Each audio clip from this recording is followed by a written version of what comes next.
মুসা নবী যখন হাইটা যাই রে ভাই, রাস্তার ভিতরে আরেকজন কান্দে আর কয় নবী গো কোথায় যান আপনি?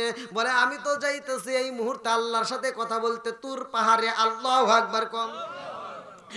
এইবার যে ডাকে দেয় তিনি কান্দার কই নবী গো, ও নবী গো, এই সমাজে আমার কোনো দাম নাই, এই সমাজে আমার কোনো মূল্য নাই। বলে কারণ কি?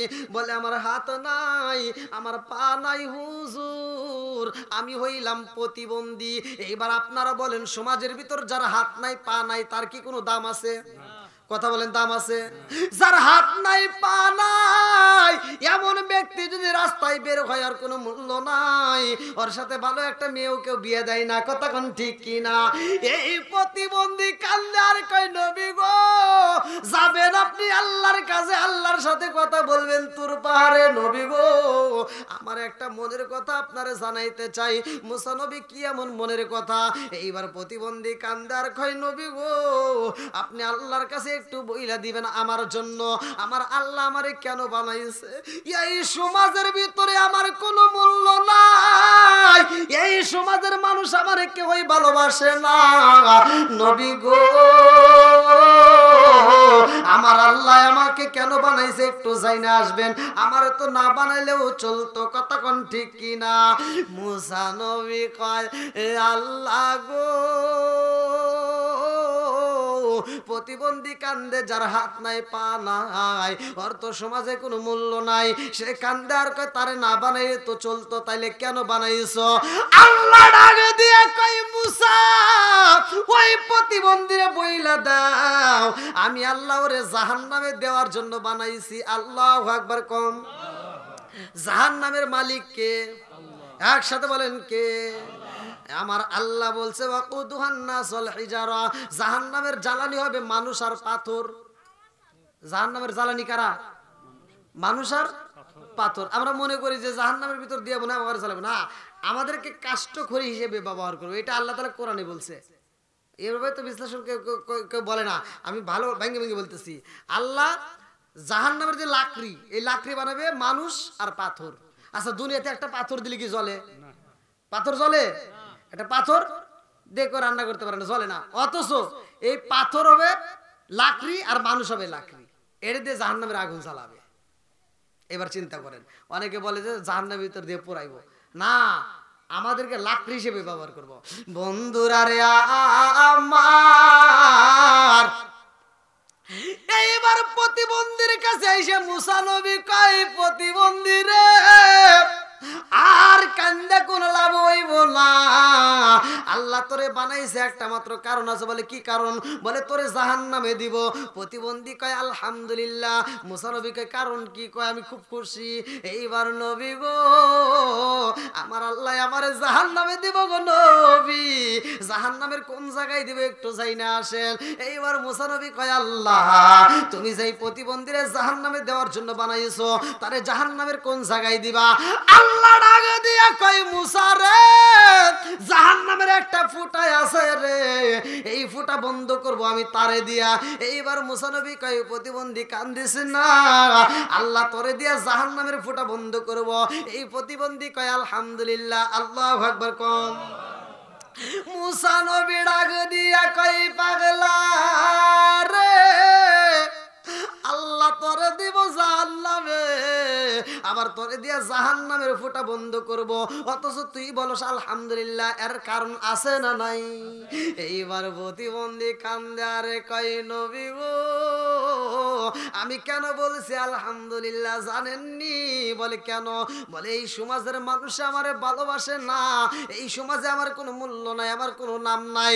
ও নবী গো সমাজের মানুষের কাছে আমার কোনো দাম নাই, আমারে গণনায় রাখে না। আমি মনে করছি আমার আল্লাহ রাখে কিনা আমার ভয় লাগে গো নবী, অথচ আমার আল্লাহ আমারে এত ভালোবাসে, আমারে গণনার ভিতর আল্লাহ রাইখা দিছে, আমারে দিয়ে জাহান্নামের ফুটা বন্ধ করব। তার মানে আমার আল্লাহ অনেক ভালোবাসে। জোরে জোরে কন্যা সুবহানাল্লাহ। এ আমার মুরব্বি বাবারা, সোনার যুবকের দলেরা, এইবার পাগলাই কয় নবী গো এই জন্য আমার চাইতে আর সুখী কেউ হতে পারে না, কারণ আমার আল্লাহ আমাকে গণনায় রাখছে। জোরে জোরে কন্যা সুবহানাল্লাহ। এইবার মুসা নবী তাকায়া দেখে এই প্রতিবন্ধী আর আগের মতো নাই রে ভাই। ডান হাতটা বেড়ে হয়ে যায়, বাম হাতটা ভালো হয়ে যায়। মুসা নবী যায় কয় আল্লাহ কারণ কি, কারণ কি? আল্লাহ ডাকে দিয়া কয় মুসা, যারে আমি জাহান্নামে দিতে চাই তারপরে আমার শুকরিয়া আদায় করে জাহান্নামের ফুটা বন্ধ করতে চাই, তারপরে আমি আল্লাহরে ভালোবাসার কথা প্রকাশ করে আমার বান্দা জাহান্নামে যাইয়াও আমি আল্লাহরে খুশি করতে চাই, আর আমি আল্লাহ কি তারে মাফ করে দিতে পারি না? ও মুসা, এই মুহূর্তে আমি তারে মাফ করে দিছি, তিনি যাবে জান্নাতে। জোরে জোরে কন্যা সুবহানাল্লাহ। তাহলে আমরা সুখে থাকলেও আলহামদুলিল্লাহ, দুঃখে থাকলেও একসাথে, সুখে থাকলেও দুঃখে থাকলেও, এই যুবক আওয়াজ দাও, সুখে থাকলেও দুঃখে থাকলেও, অসুখ হইলেও অসুখ সারলেও, তুমি যার লাগিয়া, আমার মামার জন্য, তুমি যার লাগিয়া এমবি বড় তার তো বাটন ফোন। আজকে তো ডিজিটাল ওয়াজ করতে পারলাম না। তুমি যার লাগিয়া এমবি বড় তার তো বাটন ফোন। ওরে কেমন কইরা বুঝবে রে সে, কেমন কইরা বুঝবে রে সে ডিজিটাল তোর মন। তুমি যার লাগিয়া, তুমি যার লাগিয়া এমবি বড় তার তো বাটন ফোন। মেসেজ করলে সিন করে না, দেয় না যে রিপ্লাই, ভিডিও কলে বলবা কথা ক্যামেরা তার নাই রে, ক্যামেরা তার নাই। মেসেজ করলে সিন করে না, দেয় না যে রিপ্লাই, ভিডিও কলে বলবা কথা ক্যামেরা তার নাই রে, ক্যামেরা তার নাই। ডিজিটালে যুগ জামানায়, ডিজিটালে যুগ জামানায় না আলাক তার মন। তুমি যার লাগিয়া, তুমি যার লাগিয়া এমবি বড় তার তো বাটন ফোন। তুমি যার লাগিয়া এমবি বড় তার তো বাটন ফোন। মোবাইল বর্তমান ধ্বংসের মূল, কথা কোন ঠিক কিনা? যুবক পোলাপানের পড়া নষ্ট করছে মোবাইল। যুবক পোলাপান ভালোর দিক থেকে টাইনে নিয়ে খারাপ দিকে ঢুকেছে। ভালো আছে খারাপ আছে, সবচেয়ে খারাপ দিক দিয়ে বেশি গেছে, কথা কোন ঠিক কিনা? এখন মোবাইলে আবার এই যে আসছে ফ্রি ফায়ার গেম, এরপরে আসছে জুয়া, এই যে মোবাইলে টাকা উড়াইতেছে। আগেকার মানুষ খেলাধুলা করতো, মানুষ কত সুন্দর করে দেখতো, এখন আর কেউ খেলাধুলা দেখতেছে না, ওর ভিতর নাই, খালি মোবাইল কোথায়। ঘরে ঘরে মোবাইল আছে না, মোবাইল এসে যে কি একটা অশান্তি হয়ে গেছে। তো যাই হোক ভাই, এক নম্বরে আমার যুবক ভাইদের জন্য বলতে চাই, এই মোবাইলটা চালাতে গিয়া হাত ব্যবহার হয় না। সূরা নূর আয়াত নম্বর 24 আল্লাহ বলছে ইয়াউমা তাশহাদু আলাইহিম আলসিনাতুহুম ওয়া আইদিহিম ওয়া আরজুলুহুম বিমা কানু ইয়ামালুন। এই হাত দিয়ে যে মোবাইলটা চালাচ্ছো, আজকে এই হাতের সাক্ষী হবে। এই হাতটা তোমার আমার বিরুদ্ধে সাক্ষী দিবে, ওই দিন কিন্তু বাঁচানোর মতো কোনো রাস্তা থাকবে না। আল্লাহ তাআলা ওই দিন জবানটাকে বন্ধ করে দিবে, যার যার হাত সাক্ষী দিবে। আপনি কি করছেন এই হাত দিয়া? কোনে ঘুষ খাইছেন, কোনে সুদের টাকা লাগাইছেন, কোনে কি করছেন, সব হাতে সাক্ষী দিবে। এই পা দিয়ে হাইটে হাইটে কোনে খারাপ কাজ করছেন, কোনে ভালো কাজ করছেন, সব সাক্ষী দিবে। এজন্য আল্লাহ বলছে ফামাই ইয়ামাল মিসকালা যাররাতিন খায়রান ইয়ারা ওয়া মান ইয়ামাল মিসকালা যাররাতিন শাররান ইয়ারা। এক বিন্দু পরিমাণ যদি নেক আমল করে আল্লাহ দেখাবে, এক বিন্দু পরিমাণ যদি বদ আমল করো তাও আল্লাহ দেখাবে। তাহলে নেক আমল যদি ফুটটা জাররা পরিমাণও করো, আল্লাহ বলছে সেটা আমি প্রকাশ করে দেব। জোরে কোন সুবহানাল্লাহ। এই জন্য নেক আমল করার দরকার আছে না নাই? আপনারা নেক আমল করবেন, তাহলে নেক আমল করতে হলে এক নম্বরে আল্লাহর হুকুম 5 ওয়াক্ত নামাজ, নামাজের দরকার আছে না নাই? আবি হুরায়রা থেকে হাদিসটি বর্ণিত, আনিবনি আবি হুরায়রা রাদিয়াল্লাহু আনহু ক্বালা ক্বালা রাসূলুল্লাহ সাল্লাল্লাহু আলাইহি ওয়াসাল্লাম আর আইতুম লাউ আন্না নাহরান বিবাবি আহাদিকুম ইয়াগসিলু ফীহি কুল্লা ইয়ামিন খামসান হাল ইয়াবকা মিন দারনিহি শাইউন ক্বালু ফাযালিকা মাসালু সালাতি খামসি ইয়ামহুল্লাহু বিহিন্নাল খাতায়া। আল্লাহর রাসূল বলছে, যদি কোনো ব্যক্তি 5 বার গোসল করে তার দেহে যেমন ময়লা থাকে না, যদি কোনো ব্যক্তি 5 ওয়াক্ত নামাজ নিয়মিত আদায় করতে পারে তার কোনো গুনাহ থাকতে পারে না। সূরা সুবহানাল্লাহ। শুধু তাই না, আল্লাহর রাসূল বলছে ওমর থেকে একটা হাদিস বর্ণিত, সহিহ হাদিস, নির্বাচিত হাদিস। আনি বনি ওমর রাদিয়াল্লাহু আনহু ক্বালা ক্বালা রাসূলুল্লাহ সাল্লাল্লাহু আলাইহি ওয়াসাল্লাম লা ঈমানা লিমান লা মানাত লাহু ওয়া লা সালাতা লিমান লা তুহুরা লাহু ওয়া লা দীনা লিমান লা মানাত লাহু ইন্নামা মাওদিউস সালাতি মিনাদ দীনি কামাওদিউর রাস মিনাল জাসাদি। ওমর থেকে হাদিসটি বর্ণিত, তিনি বলেন রাসূল আকরাম সাল্লাল্লাহু আলাইহি ওয়াসাল্লাম বলেছেন, যার ভিতরে বিশ্বাস নাই তার ভিতরে ঈমান নাই, আর যার ভিতরে পবিত্রতা নাই তার ভিতরে নামাজ নাই, আর যার ভিতরে নামাজ নাই তার ভিতরে ইসলাম ধর্মই নাই। এখন আপনারা চিন্তা করবেন যে আমরা ঈদের ভিতরে তো গরুর গোশত খাই, অনেকে কিন্তু এরকম আত্মবিশ্বাসের মানুষও কিন্তু আছে। মানে আমার কাছে অনেকে বলছে যে হুজুর ঠিক মতো নামাজ না পড়তে পারলাম কিন্তু গরুর গোশত কিন্তু খাই, মানে তার মানে বোঝায় যে আমি মুসলমানের তালিকায় আছি। কি ভাই, গরুর গোশত খালি মুসলমান হওয়া যাবে? তাহলে 5 ওয়াক্ত নামাজের দরকার আছে না নাই? মা বাবার খেদমতের দরকার আছে না নাই? আমি বেশি ওয়াজ করবো না, 3টা ওয়াজের পয়েন্ট আমি আপনাদের মাঝে লাস্ট মুহূর্তে বলে দিয়ে যাই। 3টা ওয়াজের পয়েন্ট, 3টা কথা আপনারা মাইনে চলবেন। আমি বলে যাচ্ছি খোদার কসম, আপনি হাসতে হাসতে আল্লাহর জান্নাতে যাবেন।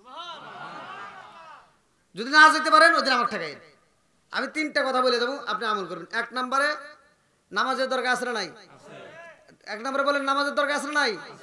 হ্যাঁ, এইবার ভালো করে শুনে নিন। 1 নম্বরে আমরা নামাজ ঠিক মতো আদায় করব। যদি আদায় করতে পারেন তাহলে আপনি নামাজ দিয়ে হলেন পাক্কা ইমানদার। এইবার ইমানদার হতে গেলে আর 2টা পয়েন্ট, 2টা পয়েন্টের ভিতর একটা হলো মা বাবার খেদমত। মা বাবার কয় নাম্বার? মা বাবার 3 নাম্বার পয়েন্ট হলো হারাম ছাড়ে দিবেন, হালাল খাবেন। হারাম ছাড়ে দিবেন, হালাল খাবেন। খোদার কসম করলাম ভাই, হাসতে হাসতে আল্লাহর জান্নাতে যাবেন। তাহলে ওয়াজ কটা দিলাম? কটা? 1 নম্বরে, 2 নম্বরে, 3 নম্বরে। হ্যাঁ, হারাম ছেড়ে দেবো, হালাল খাবো। ভাই আল্লাহ রাসূল বলছে লা ইয়াদখুলুল জান্নাতা জাসাদুন গুযিয়া বিল হারাম। যদি কোনো ব্যক্তি হারাম খায়, হারাম খায় এই দেহটা গড়ায়, রক্ত মাংস গড়ায়, আল্লাহ রাসূল বলছে ওই দেহটা জান্নাতে যাওয়া তো দূরের কথা, মানে জান্নাতের ঘ্রাণও পাবে না। মানে কিছু জাহান্নামীরা কিন্তু জান্নাতের ঘ্রাণ পাবে। মানে হাদিসের ভিতরে যেটা আছে, আমি যেটা পড়ছি, তারা জাহান্নামের ভিতর দিকে জান্নাতীদেরকে দেখে দেখে আফসোস করবে। মানে জান্নাতের এত সুস্বাদু খাবার খাবে। হাদিসের ভিতরে আছে জান্নাতের প্রথম খাবার হবে মাছের কলিজা ভুনা। এত সুন্দর সুন্দর খাবার, এত সুন্দর সুন্দর ফল, এত সুন্দর পানি দিবে আল্লাহ তাআলা, জান্নাতীরা ওইগুলো খাবে। আর জাহান্নামীরা দেখে আফসোস করে আর বলবে, এই এগুলো তোমরা কই পাইলা? বলে আল্লাহ দিছে। কয় আমাকে একটু দাও, যদি ওগুলি নাও দাও, ফল যদি নাও দেওয়া যায়, একটু পানি দাও। তখন তারা বলবে না, এটা আল্লাহ তাআলা জান্নাতীদের জন্য হালাল করেছে, জাহান্নামীদের জন্য হারাম করে দিয়েছে। আজকে আপনি হারাম খাবেন, ওই দিন আপনি হালাল খাবার পাবেন না। এই যে নামাজ পড়তেছেন, টুপিটা মাথায় দিয়েছেন সুন্দর করে, অনেক হাজি আছে মাথায় টুপিটা দিছে, ফজরের নামাজটা পইরা চাষটালে বসে বসে টিভি দেখে। এই যে টুপিটা মাথায় দিয়েছেন, এই যে রুমালটা লাগাইছেন, কত রঙ বেরঙের পোশাকটা লাগাইছেন, ভাই মিথ্যা কথা বলবো না, ভালো করে শুনে নেন। এই পোশাকটা বানাইতে যদি আপনার 2000 টাকা খরচ হয়ে থাকে, 2000 টাকার ভিতর যদি 1 টাকা যদি আপনার হারাম থাকে, কয় টাকা? 1টা টাকা যদি হারাম থাকে, এই টুপি পরে আপনার নামাজ হবে না। এবার আপনি চিন্তা করেন, তাহলে হারাম ছেড়ে দেব, হালাল ধরবো। যদি এটা আপনারা ধরতে পারেন, দেখবেন অটোমেটিক চতুর্দিক থেকে আপনি ভালো হয়ে গেছেন। নাকি আমার কথায় কষ্ট পেলেন ভাই? আসলে বক্তা মানুষ তো দেখা যায় যে একটু তিতা কথা এসে যায়। হ্যাঁ, যেভাবে কথা বলেছি এটা আপনাদের জন্য যদিও হিটমূলক হয়ে যায়, তবে ভালোর জন্য বলছি। আর মা বোনেরা, আপনারা পর্দানিশী মা বোনেরা যারা ওয়াজ শুনছেন, হয়তো মনে মনে ভাবতে পারেন যে না হুজুর মনে হয় আমাদের একটু কষ্ট দিয়ে কথা বলে। না, আপনাদের যা বলেছি ভালোর জন্য বলেছি, কথা কোন ঠিক কিনা? পর্দানিশী মা বোনেরা রাগ করবেন না, আপনাদের ভালোর জন্য বলেছি। মা বোনেরা যদি ভালো হয়, মা বোনেরা যদি ভালো হয়, সংসারের ভিতর শান্তি আসে, কথা কোন ঠিক কিনা? আর মা বোনেরা এই যেমন শ্বশুর শাশুড়ির ভিতর দ্বন্দ্ব আছে না, আছে। মানে এক হুজুর তার মেয়েরে বিয়ে দিয়েছে, মানে একটা সাপোজ উদাহরণ, একটা হাদিসের দৃষ্টান্ত। আল্লাহ রাসূল বলছে লিসানুন ওয়াসাতুন নাসা, যে চুপ করে রইলো ও তত বেশি সওয়াব পাইলো। মানে আপনি জিকির করলেন না, কথা বলেন। ওই যে কিছু কিছু মানুষ দেখবেন এরকম জিকির করে না, আপনি জিকির করলেন না, আপনি ঘরের ভিতরে এমনি বসে রইলেন। মানে আপনি অশ্লীলতা থেকে বিরত থাকিয়া, আপনি ঘরের ভিতর বাজার থেকে বিরত থাকিয়া, আপনি অশ্লীলতা থেকে বিরত থাকিয়া আপনি এভাবে চুপ করে বসে থাকবেন। আল্লাহর রাসূল বলছে তার আমল নামায় জিকিরের সওয়াব দেওয়া হবে। কারণ আপনি অশ্লীলতা থেকে বিরত থাকলেন। তা আল্লাহ রসুল যেহেতু বলছে লিসানুন ওয়াসাতান নাজা, যে ব্যক্তি চুপ করে রইল তা সে জিকিরের সব পাইলো। এইটার একটা দৃষ্টান্তমূলক লেখা আছে কিতাবের ভিতর, যে দৃষ্টান্তমূলক বোঝানো হয়েছে যে একজনের ছেলে আর একজনের মেয়ে বিয়ে হয়েছে। তো মেয়েটা বাবার বাড়ি এসে বলতেছে, মা, বাবারে ডাক দিয়ে বলতেছে, আব্বা তুমি তো ডাক্তার, তুমি তো ওষুধ পানি বিক্রি করো, আমি তো মা আর বাবাকে বলতেছে যে আমি আর সংসার করবো না। কই কে? আমার শাশুড়ি যদি না মরে তাহলে আর আমি জীবনে ওই বাড়ি যাবো না। আর বাপ দেখছে যে সংসার করা নিয়ে লাগবো, ভালোভাবে বুঝাইছে, কোনো বুঝ মানে না, একই কথা কয় শাশুড়ি মরলে আমি সংসার করবো। হ্যাঁ, মেয়েটা বুদ্ধি করতেছে, আব্বা তুমি তো ডাক্তার, এমন কোনো ওষুধ নাই যে ওষুধটা ধীরে ধীরে খাওয়াবো আমার শাশুড়ি কিছুদিন পরে মরে যাবো। বাপ চিন্তা করতেছে, বাপ হাদিস শুনছে, আল্লাহ রসুল বলছে লিসানুন ওয়াসাতান নাজা, যে ব্যক্তি চুপ করে রইল সে তত বেশি সওয়াব পাইলো। তো বাপকে, হ্যাঁ আছে ওষুধ আছে, তবে আমার ওষুধ খাওয়াইলে একটা শর্ত আছে। বলে কি শর্ত? কই শর্ত হলো 1 মাস খাওয়াইলে মানুষটা মরে যাবে। 1 মাস খাওয়াইলে কি মানুষটা মরে যাবে, কিন্তু 1 মাস তোমার পরিপূর্ণ সেবা করা লাগবে। মানুষটা যেহেতু মরেই যাবো, তাহলে 1 মাস তুমি কষ্ট করতে পারবা? মেয়ে কয় কি কয় আব্বা, 1 মাস পরে যদি মরে যায় 1 মাসের হ্যাঁ দরকার আমি পাও সেটি খামো। বাপ দেখছে তাহলে কাম হবো। এবার দিছে 1 বোতল পানি, হোমিওপ্যাথি ওষুধ দিছে, নাকি এলোপ্যাথি কয় ওটা, হোমিওপ্যাথি না।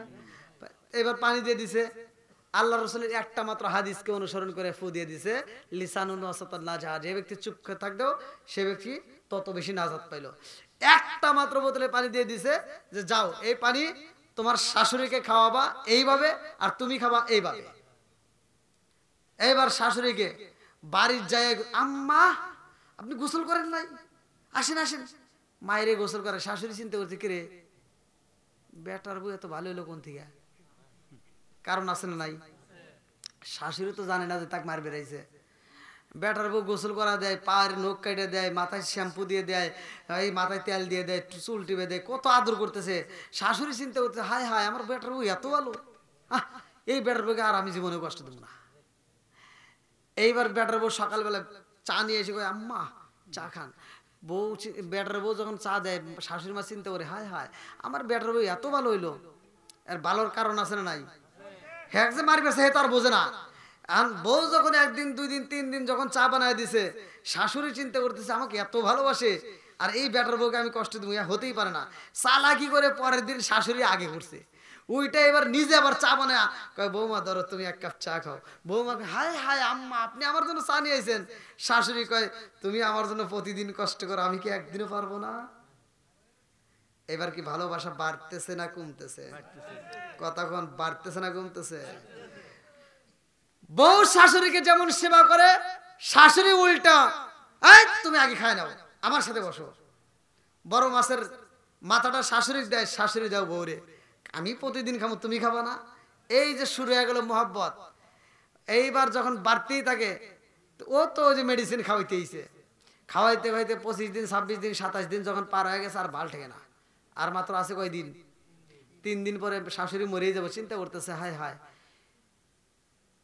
শাশুড়ি তো আমাকে ভালোই বাসে, তাহলে এখন কি করা যায়? 3 দিনের ভিতরে আরো 2 দিন কাটে গেছে, আর আছে কয় দিন, আর মনে মানতেছে না, কালকে মরেই যাবো, ভাল লাগতেছে না। এবার চলে গেছে আব্বার কাছে, আব্বা আমি আর সংসার করবো না। কে? আব্বা তুমি কি ওষুধ দিছাও? ভালো ওষুধ দিছি। তাহলে ওষুধে কি হলো? কালকে মরে যাবো। আব্বা আমি আর সংসার করবো না। কারণ আমার শাশুড়ি যদি মরে যায় তাহলে আমি সংসার করবো না, আর শাশুড়ি যদি বাইসে থাকে তাহলে করবো। বাপ কইতেছে, না রে মা এটা কি আর সম্ভব? তুমি এতদিন পরে বিষ খাওয়াইছো, ওটা তো আমি দিছি বিষ। কি দিছি? আর বাঁচবো না। না আব্বা আমার দ্বারা আর সম্ভব না, তুমি বাবা যেমনে পারো আমার শাশুড়িকে বাঁচাও, আর যদি না বাঁচাও তাহলে কিন্তু বাবা আমি তোমার বিরুদ্ধে মামলা দেব। এইবার চলে গেছে, বাপ তো রাজি হইতেছে না, বাপ তো দিছে পরীক্ষায়। বউ কানতে কানতে বাপের বাড়ি, শ্বশুর বাড়ি গেছে, যা শাশুড়িকে ডাকে ভাত দিছে, বা শাশুড়িকে তুমি খাও। এবার শাশুড়ি ভাত দিয়ে কইতেছে, মা এইডে আপনার খাওয়া শেষ। কে মা আমি তো আপনাকে প্রতিদিন বিষ খাওয়াইছি। আর শাশুড়ি হাসতে যার করতেছে, এই পাগলি কি কয়, পৃথিবী উল্টে যেতে পারে, আমার বৌমা জীবনেও আমাকে বিষ খাওয়াইতে পারে না। এবার কি আগুন আরো বাড়তেছে না কমতেছে? কথা কন না কে? হায় হায় কি কয়, বৌমা চিন্তা করতেছে আমার শাশুড়ি আমাকে এত বিশ্বাস করে, আমি বিশ্বাস করে আগুন দিছি। বলতেছে আম্মা বিশ্বাস করেন আমি আপনার বিষ খাওয়াইছি, আম্মা আপনি আমার মাফ করে দেন। শাশুড়ি করতেছে এই খুব পাগলামি করছো, আর একটা পাগলামি করবা না, সারা পৃথিবীর মানুষ আমার বিষ খাওয়াইতে পারে, আমার বৌমা আমাকে জীবনে খাওয়াইতে পারবে না। বৌমা কান্দে আর কয় মা বিশ্বাস করেন মা আমি খাওয়াইছি। কয় না আমি বিশ্বাসই করি না, আমি মরিয়া গেলেও বিশ্বাস করবো না, আর কি বুঝবো। এইবার যেদিন মরার কথা সকালবেলা বাপ চলে আইছে, এখন করতেছে আম্মা সব দোষ আমার বাপের। সব দোষ কার? আমার বাপের। আমার বাপে বিষটা দিছে, আপনাকে প্রতিদিন যে আমি বিষ খাওয়াইছি আমার বাপের দেবা। আব্বা আমার শাশুড়ি মরে গেলে আমি আপনার বিরুদ্ধে মামলা দেবো। বাপ কইতেছে কেন? তো বলতেছে আমার শাশুড়ির মতো এরকম মানুষই হতে পারে না। বাপ কইতেছে মা তোমার শাশুড়ি মরবে না, আমি তোমার যে পানিটা দিয়েছিলাম আল্লাহ রসুল বলছে যে ব্যক্তিরা চুপ করে রইল সে তত বেশি নাজাত পাইল। আমি তোমার জবানটা বন্ধ করে রাখছিলাম, অর্থাৎ ঝগড়া বন্ধ করছিলাম। আর আমি এটাই বুঝাইলাম তুমি যদি তোমার শাশুড়িকে ভালোবাসো তোমার শাশুড়িও তোমাকে ভালোবাসবে। দেখো আল্লাহ রসুল বলছে লিসানুন ওয়াসাতুন নাজা, যে অশ্লীলতা থেকে বিরত থেকে চুপ করে থাকলো সে জিকিরের সওয়াব পাইলো। জোরে কোন সুবহানাল্লাহ। তো এই জন্য ঘরে ঘরে শান্তির দরকার আছে না নাই? এই মাত্র শান্তি যদি হতে হয় তাহলে উভয় পক্ষই ভালো হতে হবে। ডিজিটাল বৌমা তোমরাও ভালো হবা, আবার শাশুড়ি করে আবার এখানে চিন্তা করি অনেক শাশুড়ি আছে এই যে এখন কিন্তু বউরা রাগ করছে যে খালি আমার বিপক্ষে কইলো, আবার শাশুড়ি করে বিপক্ষে কিছু কইলাম না। শাশুড়ির পক্ষে একটা কথা বলে যাই, সেটা অনেক শাশুড়ি আছে মেয়ে বিয়ে দিছে, মেয়ের জামাইকে মেয়ে যা কয় তাই শোনে, ওই দিনে সারা গ্রাম ঘুরে ঘুরে গর্ব করে আমার যে একটা মেয়ে, আহ মাশাল্লাহ আমার মেয়ের জামাইকে আমার মেয়ে যা কয় তাই শোনে। হ্যাঁ, আর নিজের বেটা যে বিয়ে করাইছে ওটার বিষয় যা কয় কি আমার বৌমা কি দিয়ে কি কয় আমার বেটা তাই হয় না, ওইটার ব্যাপার আলাদা, ওটা প্রশংসা করতেছে এটা হিংসা করতেছে। তো যাও এরকম করা যাবে না, উভয় পক্ষেই ভালোবাসা থাকতে হবে। কতক্ষণ ঠিক কিনা? মুরব্বী বাবারা আপনারা যারা আছেন আপনারা আমার জন্য দোয়া করবেন। দীর্ঘ সময় কথা বলেছি, আলহামদুলিল্লাহ 12টা পার হয়ে গেছে। না মামা গজল গেলে মামা আসবে কিভাবে কথা কয় কোন আবার কবে পাবো না হলে না, আবার আল্লাহ যদি হায়াতে বাঁচা রাখে অবশ্যই দেখা হবে। অনেক সুন্দর গজল আর কেমনি কম ভাই, অনেক কইছি আলহামদুলিল্লাহ। আর একটা কর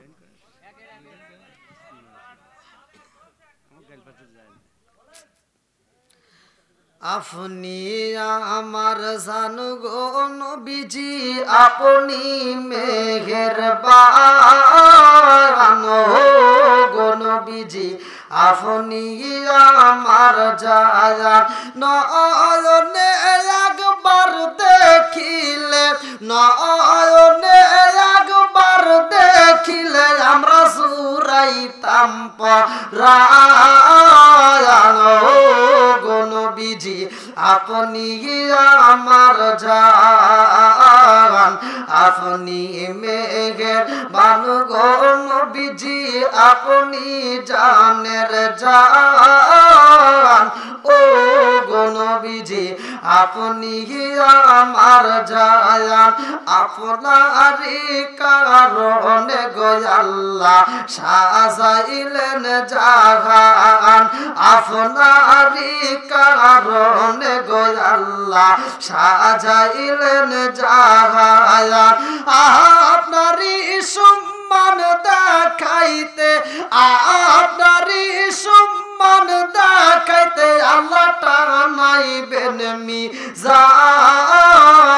ও গো নবীজি আপনি আমার জান, আপনি আমার জান গো নবীজি, আপনি আমার জান ও গো নবীজি, আপনি আমার জান। আপনারই কারণে গো আমার মন করে আনচায়ান, আপনারই কারণে গো আমার মন করে আনচায়ান। মায়া সুদি লাগে গো একবার, মায়া সুদি লাগে গো একবার, নজর কইরো দয়ান গো নবীজি, আপনি আমার জান। চিৎকার মেরে কন্যা আল্লাহু আকবার। আলহামদুলিল্লাহ, দীর্ঘ সময় কথা বলেছি। আমার কথায়, আমার ভাষায় যদি কেউ কষ্ট পায় থাকেন ক্ষমার দৃষ্টিতে দেখবেন। আমি গুনাহগারের জন্য দোয়া করবেন। আপনাদের দোয়া এবং ভালোবাসা চাই। আল্লাহ তাআলা আজকের মাহফিলটিকে কবুল করুক। যে উদ্দেশ্যে আয়োজন করেছে, এই বাড়ির মুরব্বী না, এই বাড়ির মুরব্বী মারা গেছে, আপনারা সকলেই তার জন্য দোয়া করবেন। আমিও দোয়া করি আল্লাহ তাআলা এই মাহফিলের উসিলায় তার কবরটাকে জান্নাতের বাগান করুক। সবাই কোন আমিন। কি মাহফিলের উসিলায় আল্লাহ যদি মাফ করে, তার কি কোনো ক্ষতি হইব? আল্লাহর কোনো ক্ষতি হইব? কেউ তার বিরুদ্ধে আন্দোলন করতে পারবে? তাহলে আল্লাহ তাআলা ইচ্ছা করলে মাফ করতে পারে কি পারে না?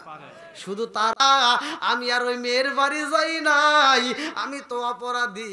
এই জন্য অপরাধী মুখটা নিয়ে আমি পাহাড়ের কিনারায় দাঁড়ায় দাঁড়ায় কান্দি। মুসা নবী কয়, আল্লাহ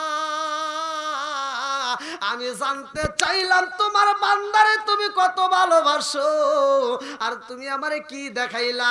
আল্লাহ কয়, এটাই তো আমি প্রমাণ করতেছি আমি আমার বান্দারে কত ভালোবাসি। জোরে জোরে কন্যা সুবহানাল্লাহ। কি করবো,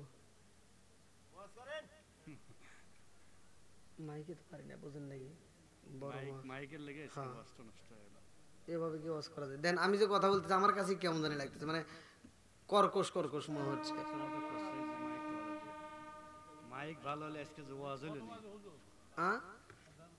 11:30 বাজে, 11:30 বাজে, 11:30 পার হয়ে গেছে।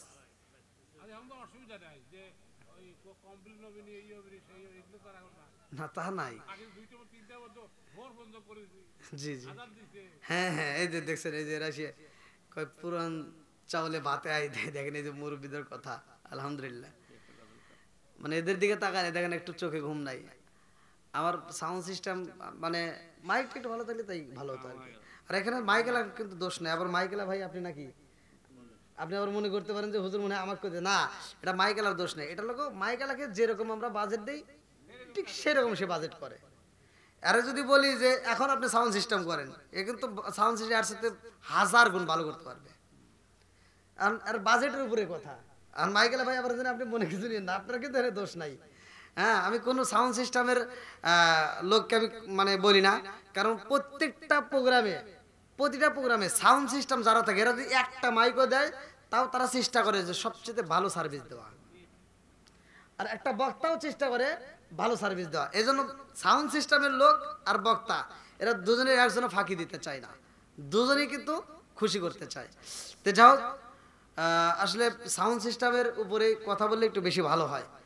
তো যতটুকু কথা বলেছি আমার কষ্টের ভিতর দিয়ে, তারপরে এখন আপনারা চাচ্ছেন আল্লাহ তাআলা আজকের মাহফিলটাকে কবুল করুক। সবাই কোন আমিন। আর একটু জোরে কোন আমিন। এবার আপনাদের কাছে প্রশ্ন, আল্লাহ বান্দারে ভালোবাসে কি বাসে না? একসাথে বলেন, কতটুকু ভালোবাসে এটা কি আমরা জানি? হ্যাঁ, এবার জানতে হবে আল্লাহ বান্দারে কত। এখন আপনি গুনাহ করছেন, হয়তো আপনি যে কোনো পাপ করেছেন, আপনি জীবনে যত পাপই করেছেন, হয়তো সুদ খাইছেন, ঘুষ খাইছেন, অথবা যে কোনো পাপ করেছেন, আপনি যত পাপই করে থাকেন, হয়তো মনের ভিতর ভয় আছে যে আমি যে পাপ করেছি আসলে এই পাপ মনে আল্লাহ মাফ করবো না। আল্লাহ মাফ করবে কি করবে না আজকের ওয়াজটা শুনলে পরিপূর্ণভাবে যদি বুঝতে পারেন, তাহলে অবশ্যই আত্মবিশ্বাস সৃষ্টি হবে, হ্যাঁ আল্লাহ মাফ করতে পারবে। আল্লাহ বলছে লা তাকুনাতু মির রাহমাতিল্লাহ, বান্দা তুমি আমার রহমত থেকে নৈরাশ হইও না। জোরে কোন সুবহানাল্লাহ। তুমি কত পাপ করেছো, সমুদ্রে ফেনা যে ওঠে তার চাইতেও যদি অধিক পাপ হয়ে থাকে তাও আল্লাহ ক্ষমা করতে পারে। জোরে কোন সুবহানাল্লাহ। বন্ধুরা রে আমার, এইবার মুসা নবী কয় আল্লাহ জানতে কত ভালোবাসো আর তুমি আমারে কি দেখাইলা। আল্লাহ কয় মুসা আমি আল্লাহ কত ভালোবাসি জানোনি, আমি আল্লাহ আমার বান্দারে যতটা ভালোবাসি, আমার বান্দারে আমি কতটুকু ভালোবাসি, আমার বান্দারে আমি যতটুকু ভালোবাসি, এই ভালোবাসা আমি আল্লাহর ভিতরে 100 ভাগ রয়ে গেছে যে 100 ভাগের মধ্য থেকে আল্লাহ তাআলা এই জমিনের মধ্যে ছিটাইয়া দিলাম। 100 ভাগের ভিতর একটা ভাগ আর বাকি 99 ভাগটা আমার ভিতর রয়ে গেল। একটা ভাগ আমি জমিনের মধ্যে ছিটাইয়া দিছি, তার কিছু অংশ মায়ের কাছে পড়ছে, কিছু অংশ বাবার কাছে পড়ছে, কিছু অংশ মানুষের ভিতর, কিছু অংশ জিন জাতির উপরে, কিছু অংশ পশু পাখির উপরে, কিছু অংশ গরুর উপরে। কথা কোন ঠিক কি না? কথা বুঝতেছেন তো? একটা গরুর উপর ভালোবাসা পড়ছে, এই জন্য গরুটা কি করলো, তার সন্তানকে দুধ দেয়, দেয় কিনা? এই গরু যে দুধ খাচ্ছি আপনারা মনে করতেছেন যে দুধ খাইলাম মনে মাপ পেয়ে গেলাম, না। যারা গরুর দুধ খাওয়ার পরে আল্লাহর শুকরিয়া আদায় করবে না, আল্লাহ তাআলা এক ফোঁটা দুধের দাবিও তাদের ছাড়বে না, এই গরু ছাড়বে না আল্লাহর কাছে। এই গরুটা যে সূরা বাকারা আছে না, সূরা বাকারা কিন্তু আল্লাহ নাযিল করছে গরু সম্পর্কে, পড়লে তাফসীর পড়লে পাওয়া যাবে। এই গরুটা ছোট্ট একটা বাছুর, 15 দিন 1 মাস বয়সের বাচ্চাটা গলায় রশি দিয়ে দূরে রেখে দেই। কতক্ষণ না কে ছোট একটা বাছুর 1 মাস 1.5 মাস বয়স, তার গলায় রশি দিয়ে আপনি দূরে রেখে দিলেন, সারাটা রাতের ভিতর ওর বাচ্চাটাও দুধ দিতে পারে না। এই বাচ্চাটা মায়ের দিকে তাকায়া ওর ভাষা দেও কান্দে আর কয় মা 1 ফোঁটা দুধ দাও। কয় আমি দুধ দেবো কেমন, তুই তো দূরে আমিও দূরে। কয় মা তুমি কেমন মা, একটু দুধ দিতে পারো না? হাজার চেষ্টা করলেও দিতে পারে নাই, গলায় দিয়েছেন রশি। এবার মা বোঝায় বাপ কান্দিস না, সকালবেলা আমার মালিকে আমার মুড়িবে আমার ভিতর থেকে দুধ নেওয়ার পরে আমাকে তোকে ছাড়িয়ে দিব রে, আমি তোর জন্য এক্সট্রা একটু দুধ রেখে দেবো রে। কি বুঝটা দিছে মাই। আবার সকালবেলা মালিক এমন ভাবে কাচ্ছে কাচ্ছে দুধ নিয়ে আসে, 1 ফোঁটা দুধও থাকে না। বাছুরটা যায় মুখটা লাগায় খালি ফেনা ওঠে, মাগার দুধ বাড়ে না। তখন কান্দে আর কয় মা তুমি রাইতে কইলে কে এখন দেও কি? কয় বাবা রাগ করিস না, মালিকে এমন ভাবে দুধটা নিয়ে গেছে তোর জন্য 1 ফোঁটা রাখতে পারিনি, এখন না পারি পরে দেবো না। কিভাবে বুঝটা দিল? তখন বাচ্চাটা যখন কান্দে তখন মা বুঝায় যে কান্দিস না বাবা, আল্লাহ তাআলা আমাদের সৃষ্টি করছে ওদের খেদমত করার জন্য। আজকে আমাদের মুনিব এই দুধটা নিয়ে যায়, সে তারা খাবে, খায় আল্লাহর শুকরিয়া আদায় করবে, আল্লাহর গুণগান গাবে, এই জন্য আল্লাহ তাআলা সৃষ্টি করছে। আমি আল্লাহ তাআলার পক্ষ থেকে ওদেরকে মাফ করে দিলাম। জোরে কোন সুবহানাল্লাহ। হ্যাঁ, এত সহজ না বন্ধুরা রে আমার। এইবার আল্লাহ কই মুসা 1 ভাগ ভালোবাসা আমি আল্লাহ দান করে দিলাম, তার কিছু অংশ মায়ের কাছে পড়ছে, এই জন্য মা সন্তান রে এত ভালোবাসে, অপরাধী সন্তান রেও মা বলতে পারে না। কথা কোন ঠিক কিনা? অপরাধ যদি আমরা কইরা থাকি রে ভাই, আল্লাহর কাছে যদি চাওয়ার মতো চাইতে পারি, আমার আল্লাহ আমাদেরকে ভুলবে না। কথা কোন ঠিক কিনা? তওবা করার মতো তওবা করেন, খাঁটি দিলে চাওয়ার মতো চান, আল্লাহ অবশ্যই দিবে, এতে কোনো সন্দেহ নাই। দেওয়ার মালিক একসাথে বলেন আল্লাহ। এইবার আপনারা শোনেন, ভালো করে বুঝে নেন যে এই যে সন্তানটা মায়েরে কষ্ট দিছে, মায়েরে কষ্ট দিছে, মা কি সন্তানকে এরকম কষ্ট দিতে পারে? একসাথে বলেন পারে? এত কষ্ট করে লালন পালন করে মা 18-20 বছর বয়সে তোমাকে বিয়ে করায় দিল, আর একটা বউ তুমি 15 দিন না 1 মাস আইনেই মায়েরে ভুলে যাই। আমরা এরকম সন্তান আছে না নাই? বন্ধুরা রে আমার রহমাতাল লিল আলামিন নবী বলছে মা বাবাকে ইহসান করো, তাদেরকে দয়া করো, তাদেরকে ভালোবাসো। পৃথিবীর বুকে যদি কোনো একটা মানুষ জিরো থেকে হিরো হতে চাই রে ভাই, তাইলে মা বাবাকে খুশি করতে হইব। বাবারে যদি খুশি করতে পারো, মায়ের যদি খুশি করতে পারো, আমার নবী বলে ওই ব্যক্তিটার জিরো থাকবে না, আর সংসারের ভিতরে আমার আল্লাহ অটোমেটিক বরকত দিবে। জোরে জোরে কন্যা সুবহানাল্লাহ। বন্ধুরা রে আমার এইবার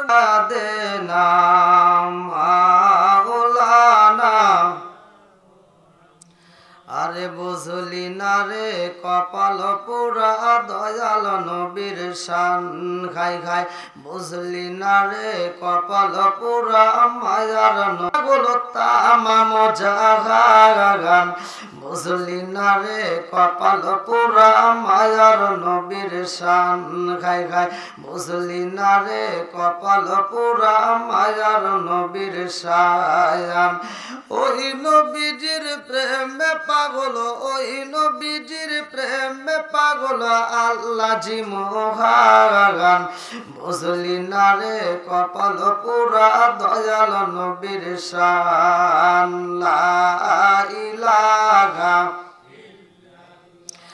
একসাথে লা ইলাহা ভালো লাগে লা ইলাহা জবান খুলে লা ইলাহা একসাথে লা ইলাহা লা ইলাহা ইল্লাল্লাহু বলো রে আমার মন লা ইলাহা ইল্লাল্লাহু বলো রে পাগল মন লা ইলাহা একসাথে লা ইলাহা লা ইলাহা ইল্লাল্লাহু মুহাম্মাদুর রাসূলুল্লাহ সাল্লাল্লাহু আলাইহি ওয়াসাল্লাম নাহমাদুল্লাহ হামদা শাকিরিন ওয়া নুসাল্লি ওয়া নুসাল্লিমু আলান নাবিয়িল উম্মি ওয়া আলা আলিহি ওয়া আসহাবিহি আজমাইন ওয়া বা'দা আম্মা বাদ সকল প্রশংসা মহান আল্লাহ তাআলার যিনি আমাকেও আপনাকে ভালোবেসে মায়া করে দয়া করে এত সুন্দর একটা পরিবেশে জান্নাতের বাগানে দুনিয়ার সমস্ত ফিতনা ফিসাদ হইতে বিরত রাখিয়া আমাদেরকে একত্রিত করলেন মাহফিলে বসার জন্য সুযোগ দিলেন এজন্য প্রাণ খুলিয়া শুকরিয়া আদায় করি সবাই বলুন আলহামদুলিল্লাহ শত কোটি দরুদ ও সালাম বর্ষিত হোক আমার আপনার নবী দয়াল নবী মায়ের নবী বিশ্বের মানবতা মুক্তির দিশারি আকায়ে নামজার তাজদার মদিনা আহমদ মুস্তাফা সকলেই বলুন সাল্লাল্লাহু আলাইহি ওয়াসাল্লাম আজকের মাহফিলের সম্মানিত সভাপতি সাহেব এবং আমার পূর্বে যারা আলোচনা করলেন অত্যন্ত সুললিত কণ্ঠে হাফেজ মাওলানা আইয়ুব আলী আনসারী সাহেব মাওলানা আবু বকর সিদ্দিকী সাহেব মাওলানা রুহুল আমিন সাহেব আমার ডানে বামে বসা সম্মানিত ব্যক্তিরা আমার সামনে বসা মুরব্বী বাবারা যুবকের দলেরা কুসিকাছাড়া পর্দানিশী অবলা সবলা মা ও বোনেরা সবার প্রতি আমার সালাম রইল আসসালামু আলাইকুম ওয়া রাহমাতুল্লাহি ওয়া বারাকাতুহু আপনারা কেমন আছেন আলহামদুলিল্লাহ এত সুন্দর একটা মাহফিলের আয়োজন বাড়িওয়ালার পক্ষ থেকে করেছে আর কিছু হোক বা না হোক আমরা তো এখানে দোয়া করতে পারবো কতক্ষণ ঠিক কিনা দোয়ার মজলিস তো এখানে এত সুন্দর একটা প্যান্ডেল সাউন্ড আছে কিসের কানের হ্যাঁ সাউন্ড ওদিকে আসতেছে না আচ্ছা তে যাই হোক নেক বাপের নেক বেটা যারা কোরআন মাহফিল ভালোবাসে তারা কতক্ষণ ঠিক কিনা কোরআনের বিরোধিতা মাহফিলের বিরোধিতা আলেম ওলামার বিরোধিতা করবে তারা শয়তানের জেটা তারা কতক্ষণ ঠিক কিনা আমরা আলেম ওলামার পক্ষে আসি না নাই কোরআনের পক্ষে আসি না নাই একসাথে বলেন আসি না নাই আলেমদের দরকার আছে না নাই আজকে আমরা কোরআন হাদিসের কথা নিয়ে এই যে যতগুলো বক্তা আলোচনা করলো এরা কি কোনো বক্তা খারাপ কথা বলছে কেউ কি সুদের পক্ষে কথা বলছে ঘুষের পক্ষে কথা বলছে মিথ্যা কথা বলছে? তাহলে এই ভালো কাজে আমরা নাই। এখন একটা গানের প্যান্ডেল দিলে মানুষের অভাব নাই, কথা কোন ঠিক কিনা? আর এটা কেন হয় ভালো করে শুনে নেন। এটা কেন হয়? আল্লাহর রসুল বলছে, হাদিসের ভিতর উল্লেখ করা আছে ক্লিয়ার ভাবে, আল্লাহ রসুল বলছে হাদিসের ভিতর উল্লেখ করা হয়, 1001 জন যাবে জান্নাতে, বাকি 999 জন যাবে জাহান্নামে। আমার পূর্বে যারা আলোচনা করলেন জাহান্নাম নিয়ে, ওই ভাই মা বাপকে নিয়ে, বক্তা তো এমনি এমনি হওয়া যায় না, বক্তা হলে সব ফলো করা লাগে। তো এই যে জাহান্নাম নিয়ে আমার আয়ু আলী ভাই, আপনি তো মনে করলেন না কথা বলছে, এই জাহান্নামটা আপনারা নাম শুনছেন, জাহান্নাম কি হারতে পারবে, কথা বলতে পারবে?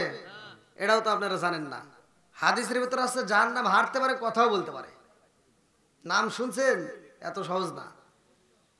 1001 জন জান্নাতে, বাকি 999 জনকে জাহান্নামে দেওয়ার পরে আল্লাহ বলবে আরো কিছু লাগবে নি, বলবে যে আল্লাহ যা আছে দাও দাও, যত আছে গাছ পশু পাখি তরুলতা যা আছে, 7 সমুদ্র 13 নদীর পানি যদি জাহান্নামের মাথায় দেওয়া হয়, 1 ফোঁটা পানি তার নিচে পড়বে না, মাথায় থাকে যাবে। এবার চিন্তা করেন কত বড়। তাহলে 1001 জন যাবে জান্নাতে, বাকি 999 জনকে জাহান্নামে দেওয়ার পরেও জাহান্নামের পেট ভরবে না। আল্লাহ বলবে আরো লাগবে নি, কয় হ্যাঁ আরো লাগবে। যখন দেওয়ার মতো কিছুই থাকবে না, তখন আল্লাহ তাআলা নিজে জাহান্নামের ভিতর পাও ঢুকায় দিব। তখন জাহান্নাম বলবে, এটা হাদিসের ভিতর উল্লেখ করা হয়, জাহান্নাম বলবে কত কত কত হয়ে গেছে, আর লাগবে না। এই কথা যখন জাহান্নাম বলবে যে কত কত হয়ে গেছে আর লাগবে না, তার মানে কি জাহান্নাম কথা বলতে পারে। তাহলে এত সুন্দর সুন্দর বয়ান হলো, তাহলে এই বয়ানের দরকার আছে না নাই? একসাথে বলেন আছে না নাই? আজকে হুজুরদের পক্ষে না বিপক্ষে? যতই বিপক্ষে দাঁড়াই আলেম ওলামা লাগবেই, কথা কোন ঠিক কিনা? যখন জন্ম নিছ আজান দেওয়ার জন্য কানে আজান দিছে, ডান কানে আজান বাম কানে একামত দিছে কে? হুজুর দিছে কে? কথা কোন না কে? তখনও ফাও। আবার বিয়ে করছে তখনও লাগছে হুজুর, মইরে যাওয়ার পরেও লাগবে, কথা কোন ঠিক কিনা? এই জন্য আমার বলা, সারা জীবন করলি রে তুই যাই মোল্লা রে গিনা, মরার পরে কাজে লাগবে একবারও ভাবলি না। এই মোল্লা না তাকিলে তোর মার বিয়া হইতো না, এই মোল্লা না থাকিলে তোর মার বিয়া হইতো না, এই মোল্লা আরে সারা তোকে কবর দিব না, এই মোল্লা আরে সারা তোকে দাফন দিব না। ওতে ওতে করলি গিবত একবারও ভাবলি না, এই মোল্লা সারা তোর জানাজা কেহ করবে না, এই মোল্লা না তাকিলে তোর মার বিয়া হইতো না, এই মোল্লা না তাকিলে তোর মার বিয়া হইতো না, এই মোল্লা আরে সারা তোকে কবর দিব না, এই মোল্লা আরে সারা তোকে দাফন দিব না। জোরে জোরে কোন কথা ঠিক কিনা? ভালো হয় যেই দিন মা বাবা মরে যায়, বাপ মায়ের জানাজা করবে, 1 নাম্বার সিটের জানাজার মাঠে দাঁড়ায়, সেটা হলো তার সন্তান। দেখবেন ওই জানাজার মাঠে যাও কিচ্ছু করতে পারে না। ইমাম সাহেবকে কয় হুজুর আপনি নামাজ পড়ান, আপনি জানাজা করেন, ও কিচ্ছুই পারে না, ও মূর্তির মধ্যে এরকম দাঁড়ায় থাকে। কথা কন না কে? কথা না বলে কিন্তু ধর্ম